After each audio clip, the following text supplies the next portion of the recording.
Good morning, everyone. Mi amigos, ministros, para mí es un gran honor darles la bienvenida a Sensec. So, again, welcome. It's our first virtual Sensec.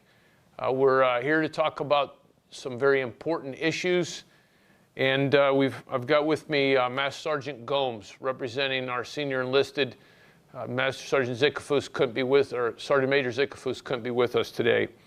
But we all know that non-commissioned officer development is important. And today we have an opportunity to exchange ideas broadly amongst our leadership team, and also to include our senior enlisted in that discussion, a recognition that everything we do depends on our forces, our teams, to get the job done. So Sergeant Major Gomes, good to have you here. Sergeant Major speaks English, Spanish, and Portuguese, but I think we'll stick to English and Spanish today. I also want to recognize, as part of our discussion, a meaningful contribution of women. And so we don't have a specific women, peace, and security module in the training today in the conference. We have had in the past, and that's important, important to all of us to share best practices on implementing policies that support the role of women in defense and security.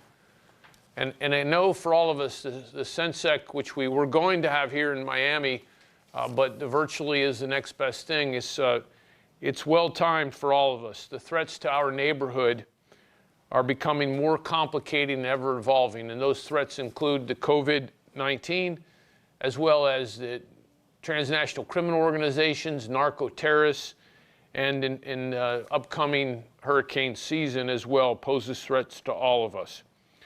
I think we would all agree, and I know I have spoken with all of you, that the COVID impact on our lives and societies and our families and our personnel has been extreme, and it has caused us all to commit time, people, and resources as we focus on the continued health of our force, as well as the readiness of our force. And that's going to be a big focus of today's discussion. Just as one example, at Southcom, working with all of you, we have now over 200 projects in 26 partner nations for about $12 million. But that's just the tip of what the needs are as you all assess your needs, and frankly, we do too. I've heard COVID referred to as the new normal. I reject the term new normal. There's nothing normal about COVID. This is an emergency, a crisis, a pandemic, and it's a management challenge for all of us as we move forward. It is a fact that we have to plan how to deal with COVID in everything we do. As you all know, in April, President Trump announced an increase in forces coincident with the biggest onset of the pandemic for United States Southern Command to enhance our ability to get after counter-narcotics, to get after the transnational criminal organizations, narco-terrorists that traffic and make profit at the expense of our citizens, your citizens, and democracy. And we would thank Colombia, Costa Rica, Panama, El Salvador, Guatemala, Honduras, Belize, all of you for being with us. When we could have all retreated, we all stepped up, and I can cite examples from every nation here this morning. Panama permitting access, thank you, Ministro. To Costa Rica permitting access, again, thank you, Senor Ministro. And so I, from my heart, and we had President Trump here at the headquarters in Miami on Friday this week to review progress, and I cited the examples of each nation on the screen, and wanted to thank you personally, and the President was very thankful. So from me and the President, our Commander-in-Chief, thank you. But yet we continue to see this increase in drug trafficking, including routes out of Venezuela. And while our efforts are targeted specifically at transnational criminal organizations, not Maduro, we certainly know that there's a connection to these organizations and the illegitimate Maduro regime. Most of you have representatives at Joint Interagency Task Force South in Key West, and I know we're working on that for Belize, and I encourage you to continue to make it a priority to send your very best as you have, and to challenge me to collaborate more and even share more intelligence through those networks. It's so important. In addition, we will continue to try to press on our exercise program. We had to postpone many, but we are looking into the future how we continue with those exercises, particularly utilizing Joint Task Force Bravo out of Honduras, and then leveraging some State Department programs like a Central American Maritime Regional Initiative. We all have the will, I know this, and the commitment to shared common values, support for democracy and human rights. And we all know that no one nation can do this alone, and so that's why we're here today, in the recognition that together we can be stronger than the parts. The magnitude of the threats that face us demands it, and this challenging operational environment, frankly, when we sat down a year ago, we would not have envisioned it being this challenging, really adds to the impetus for us to work together.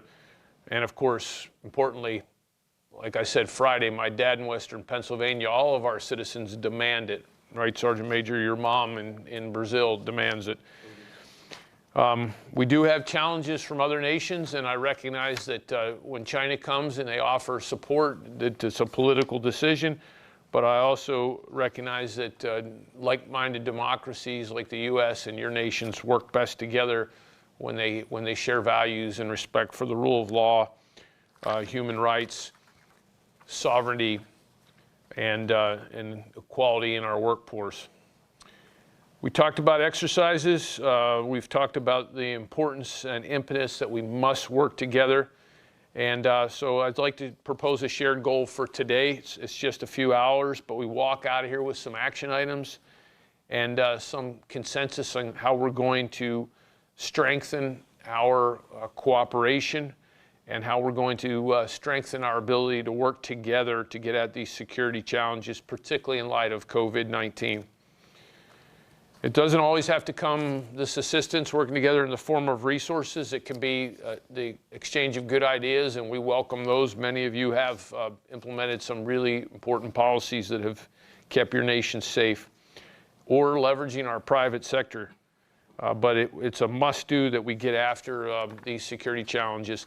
And so we'll turn it back to the moderator here, but we have with us for the first hour or so Brigadier General Paul Friedrichs, who is General Milley, our Joint Staff Chairman's surgeon. And he's been at the center of forging policies for the Department of Defense. And the United States Department of Defense, some 2 million strong, we have lost one active duty soldier to COVID, which I think is a remarkable considering the overall trends. And so General Friedrichs will be involved in discussion here that I encourage you to ask questions, and then we'll offer some follow-up support in terms of medical subject matter expert exchanges. But again, I couldn't think of a group that I'd rather spend time with here this morning than my friends, the ministers and chiefs on the screen.